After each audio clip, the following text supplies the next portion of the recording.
Bonjour, je suis Didier Lemarié du cabinet Faudé de Coutances. Bienvenue dans cette troisième vidéo pour le défi des vidéos jusqu'à la fin du confinement. Dans les précédentes vidéos, je vous avais demandé si vous aviez des sujets que vous voulez que j'aborde. Et justement, Axel m'a posé une question, m'a demandé de lui parler de l'exclusivité. Alors ça, c'est vraiment un sujet qui me plaît beaucoup. Je suis vraiment piqué à l'exclusivité parce que je pense que c'est vraiment la meilleure façon de vendre son bien. Donc je pense qu'il faudra plusieurs vidéos pour vous expliquer ça. Alors je vais commencer tout simplement avec une anecdote.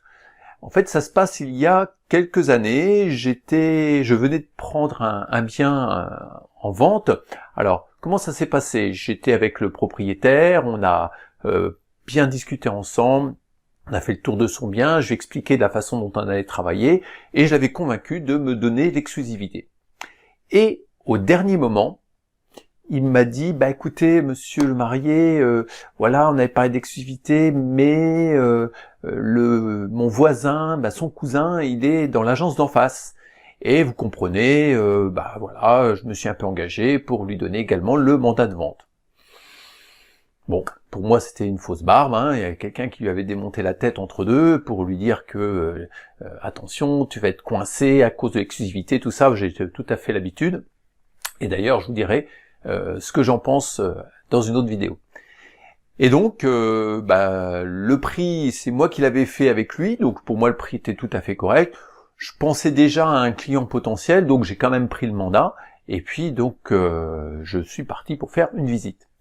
La visite s'est très bien déroulée, le visiteur, oh c'est super, oui ça correspond, oui très très bien, très très bien. Et à la fin de cette visite, il m'a posé la question que les visiteurs posent assez souvent à la fin d'une visite. Et cette question c'est, est-ce que c'est négociable?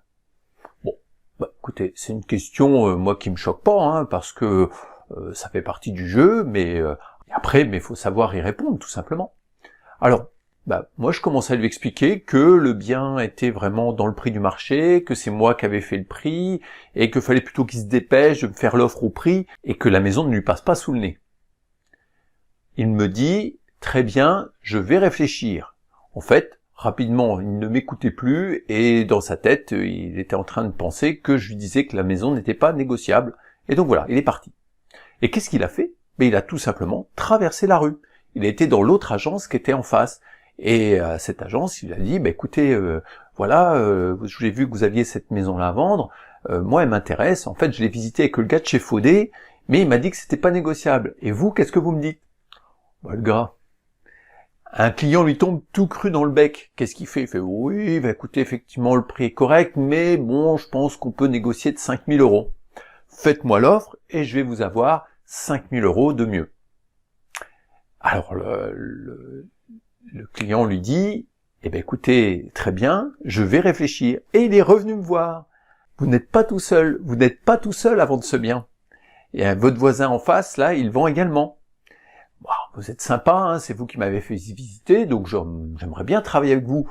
Mais bon, lui, il me dit qu'on peut avoir 5 000 € de réduction, alors que vous me dites que c'est pas négociable, donc voilà. Qu'est-ce que vous me dites? Qu'est-ce que vous voulez que je dise? Je lui dis, écoutez, pour moi le prix est juste, mais bon, écoutez, faites-moi l'offre 5 000 € en dessous, on va voir si je peux y arriver. Il me fait, non, non, c'est l'autre qui m'a dit 5 000 €. Vous me dites 10 000 et je vous fais l'offre à vous, 10 000 € de réduction. Voilà, donc ça m'a vraiment agacé sur le coup. Tout simplement, qu'est-ce que ça m'a montré? Ça m'a montré que la concurrence, soi-disant, qu'on met entre les agences pour essayer de les pousser à vendre plus vite, pour se battre pour vendre le bien, en fait, elle profite pas aux vendeurs du tout. Elle profite à l'acheteur. La concurrence, c'est pour l'acheteur. Vous avez deux magasins de godasses avec les mêmes chaussures dans la vitrine, dans les deux vitrines. S'il y en a une où c'est affiché un petit peu moins cher, le client, il va plutôt avoir tendance à vouloir faire jouer la concurrence, et ce qui est tout à fait normal.